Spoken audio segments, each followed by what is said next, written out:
Chapter 8. Ins or Jinn? A quick rain squall pelted Korean University, washing away the dust. Then it moved off toward the sea, leaving the tiled minarets sparkling blue and gold, the flowers and leaves shining, the songbirds trilling in ecstasy.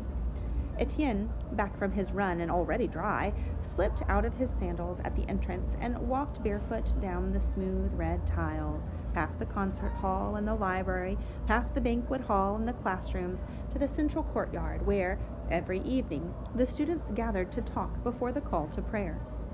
Today, a buzz of excitement rose from the students who stood in groups under the arcade. Etienne looked for someone who might share news with him and noticed that many were glancing toward the garden in the middle of the atrium.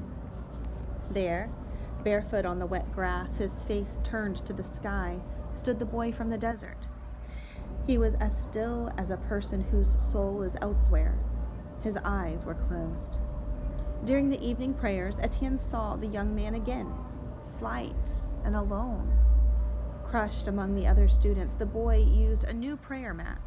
He followed the rising and kneeling of the worshippers uncertainly, one step behind everyone else. In the middle of the prayers, a loud sneeze came from his corner. The prayer leader stopped. There was an accusing silence. Then prayers resumed.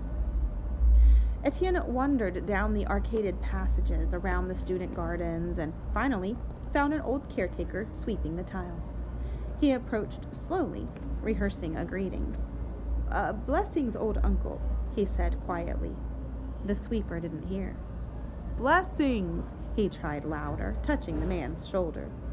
The caretaker jumped and dropped his broom. Etienne bent to pick it up for him. "Forgive me for surprising you, uncle." The caretaker's hands clutched the broom, frail as birds' claws. "Ali Khaldun," he corrected in a high whisper. "And had I known you were coming, young man, I would have spread mint and fragrant petals from your door to mine. They call me Ali Khaldun, but shh, the prince is resting." Etienne raised his eyebrows and, whispering now, like Ali Khaldun, he said, "The boy from the desert, the new student, is he a prince?" "A prince among princes," the old man answered, nodding. "He is asleep, though. His dreams are troubled. May Allah guard him." "Is he ill?" Etienne asked. Ali Khaldun leaned toward him, clutched his arm, and whispered, "Sick at heart, like a songbird in the hand, a captive dreaming of escape." Etienne took Ali Khaldun's head bobbing for a gesture of dismissal. "Good night, old uncle," he said. "Rest well, Ali Khaldun." Then he thought that to Ali Khaldun this standard greeting might sound too abrupt, so he added, "May your sleep bring you dreams of paradise." Was the boy really a prince? Etienne wondered. In Europe, princes were always surrounded by friends and relatives and hangers-on, but the boy from the desert was all alone. In the night, Etienne was wakened by a muffled cry that echoed in the arches somewhere nearby. Etienne dived into a robe and billowed like a ghost through the dark hallways, stumbling into Ali Khaldun. The caretaker squeaked with sudden intake of breath and clasped Etienne's wrists with thin, cool hands. Together, they listened. They heard a loud sneeze, then a dignified sniffle. Etienne spoke softly. "Is there someone who wants company tonight? Is anyone else awake? For I can't sleep." In a moment, a light was struck, and two long brown hands appeared in the darkness, cupping the flame of the lamp until it steadied. Then the hands moved back, and Etienne saw the face of the boy from the desert, deep shadowed and wary. Ali Khaldun made a soothing sound, "Shoo, shoo, shoo," and moved back into the shadows, leaving Etienne standing alone.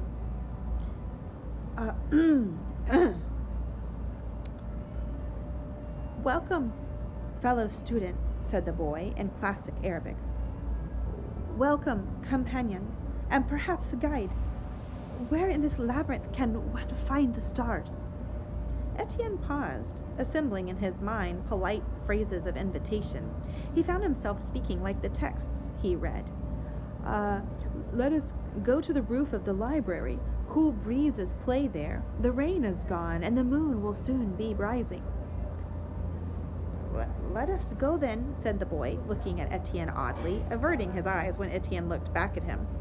Etienne gathered up 2 of the flat pillows that were part of the student furnishings and set off through the halls and courts to the library.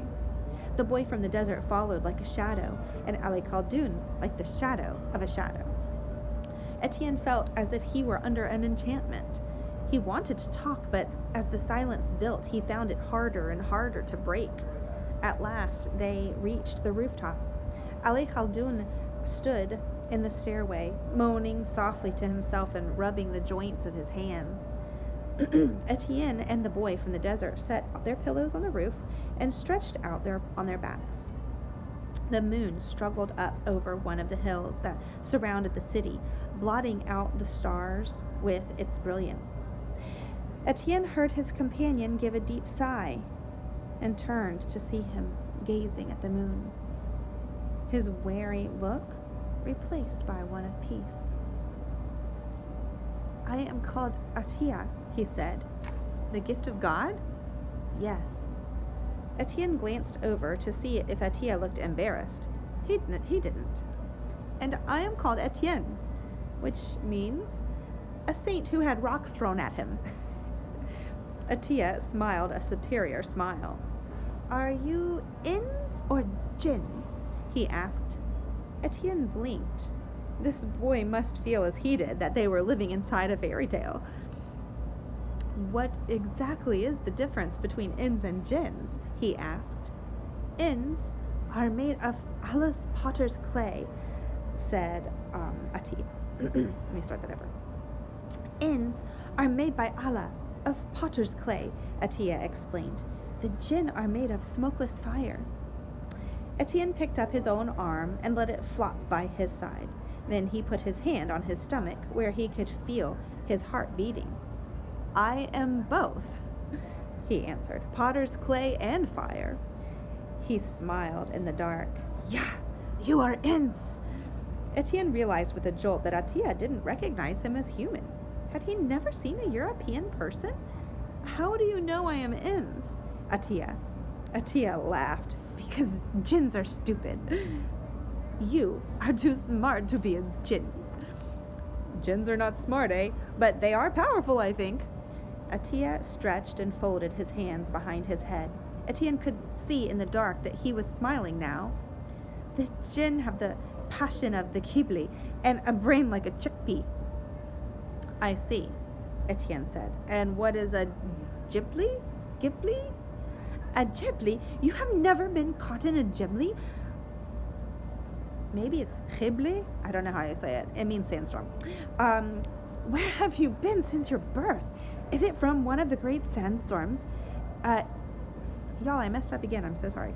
It is one of the great sandstorms. The one that blows from the south across the sand sea. Is there no Ghibli in Fez? I've been in Fez 3 moons only. Fez is not my home. My home is in France, and in France there is no Ghibli. France? Then you are Room. I think so, or some say French. Etienne had heard that the desert people called all Europeans Room.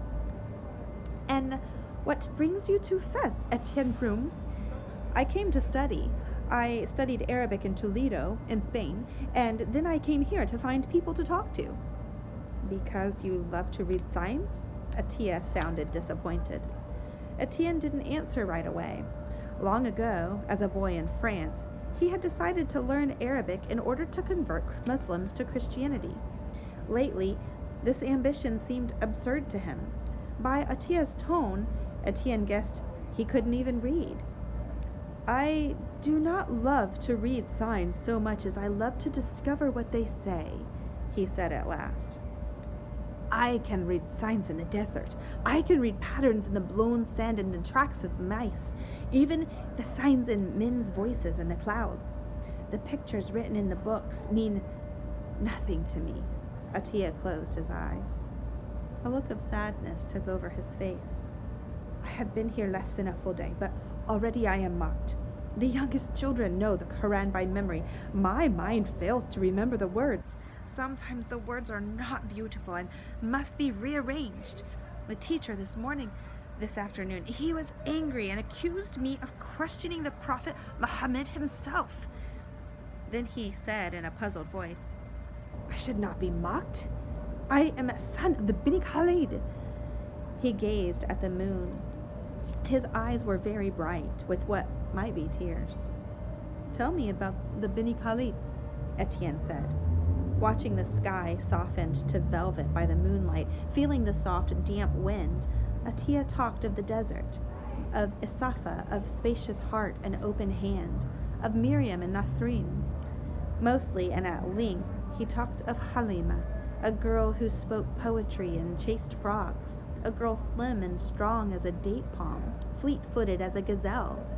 Etienne listened and let the boy's word pictures carry him into a world where poetry was as natural as air. At last, Etienne felt the loneliness he had come to associate with Fez floating away. Stretched on the roof of that library, he took in every word, fighting off sleep, asking the few questions that would keep Atiya talking.